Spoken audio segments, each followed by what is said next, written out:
L'actualité sénégalaise, on en parle ce soir avec notre invité, Mary Teuw Niane, ancien ministre de l'Enseignement supérieur lors du premier mandat de Macky Sall, chef du parti Mouvement pour la Transformation Nationale et candidat à la présidentielle prévue en février prochain. Bonsoir et merci d'être avec nous. Ousmane Sonko demande des garanties sur sa sécurité personnelle avant d'assister à son procès demain à Dakar. Poser ce genre de conditions, est-ce une attitude responsable selon vous?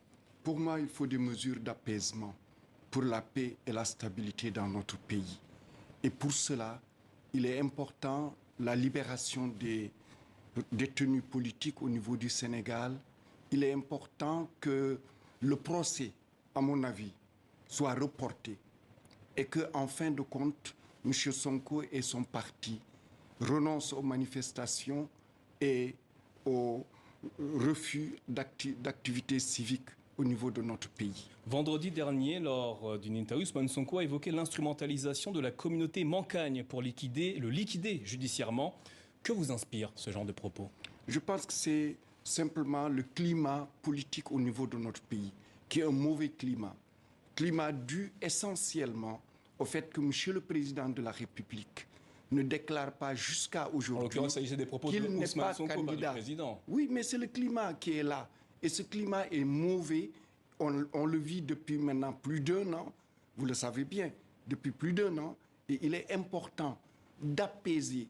Et c'est pourquoi nous appelons à une médiation religieuse de leaders chrétiens et musulmans pour que nous puissions sortir de cette situation. Dans une récente tribune, vous disiez « Le Sénégal est plus important que tous les Sénégalais ». À qui adressiez-vous ces mots? À M. Macky Sall et à M. Ousmane Sonko. Vous les renvoyez dos à dos? Non. Parce que le premier responsable, c'est le président Macky Sall. C'est lui qui nous avait promis qu'il ne sera pas candidat en 2024 et qui, jusqu'à aujourd'hui, ne prend aucune décision. Et cela pourrit notre atmosphère. Rien ne dit qu'il sera candidat pour une troisième fois. Oui, mais nous sommes presque à 10 mois des élections. Et nous voyons tout ce qui se passe au Sénégal. Et ce qui est le plus important aujourd'hui, vous le savez, c'est les conditions de vie des Sénégalaises et des Sénégalais. C'est le fait que chaque Sénégalais a envie de vivre en paix. Et pour vivre en paix, il est essentiel que nous ayons derrière nous tous ces procès politico-judiciaires. Et c'est le produit de la politique du président de la République. Le dialogue politique initié par le président Macky Sall doit avoir lieu mardi 30 mai. Mais pas question de discuter de l'éventualité d'une troisième candidature. C'est ce qu'annonce un proche de la l'APR. Comptez-vous vous y rendre, vous, à ce dialogue? Nous avons dès le début dit non, parce que ce dialogue, c'est le dialogue de la vieille classe politique, de la vieille société civile. Vous appelez justement au calme. Est-ce que ce dialogue n'est pas une occasion justement de calmer et d'apaiser la situation au Sénégal? La principale occasion pour calmer le pays, pour rétablir la paix, pour apaiser, c'est que le président Macky Sall dise à tous les Sénégalais qu'il ne sera pas candidat le 24 février prochain. Plusieurs proches du chef de l'État sortant indiquent qu'il en est à son premier quinquennat, compte tenu de la révision constitutionnelle de 2016. Qu'en pensez-vous? Vous savez, en Afrique, le plus important, c'est la parole donnée. C'est l'éthique de la parole donnée.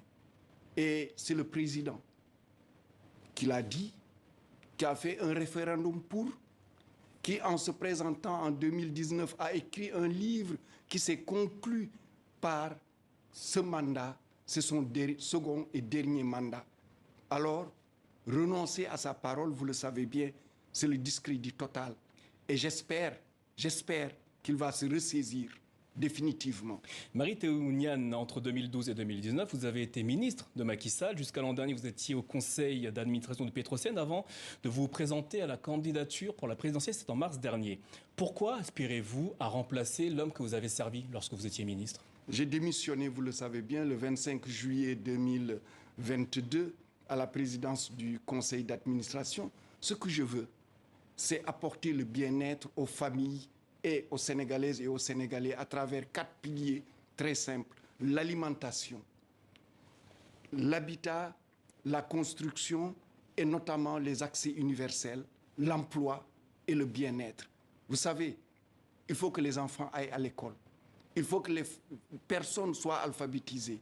Il faut que l'eau, l'électricité, l'Internet soient disponibles. Il faut que la santé soit un élément de la vie quotidienne. Et enfin, il faut que les gens puissent se loger et que dans les villages, qu'on ait des villages modernisés. Si vous êtes élu, vous vous engagez à réduire et à encadrer les pouvoirs du président de la République et à faire de la séparation des pouvoirs une réalité effective. N'est-ce pas déjà le cas au Sénégal, pays considéré comme un îlot démocratique en Afrique de l'Ouest? Le président de la République préside le Conseil supérieur de la magistrature. Lorsque je serai président, c'est le magistrat le plus ancien dans le grade le plus élevé qui présidera le Conseil supérieur de la magistrature. Enfin, en quelques mots, pour quelles raisons les Sénégalais qui nous regardent ce soir devraient voter pour vous? Parce que d'abord, j'ai fait des réussites comme directeur du FR, comme recteur, comme ministre de l'enseignement supérieur. J'ai permis aux bacheliers d'être orientés. J'ai enlevé la magouille dans l'orientation des bacheliers. J'ai élargi la carte universitaire. Donc, j'ai des résultats. Je pense que je suis compétent et les Sénégalais peuvent me faire confiance parce qu'aujourd'hui, ce qui compte chez nous, comme partout en Afrique, c'est de remettre la connaissance, la science, la technologie et l'innovation au cœur du développement de nos pays. Meroutaï Marie Théouniane, merci d'avoir répondu à nos questions ce soir au sujet de l'actualité au Sénégal et de votre candidature pour la présidentielle en février 2024. Merci à vous.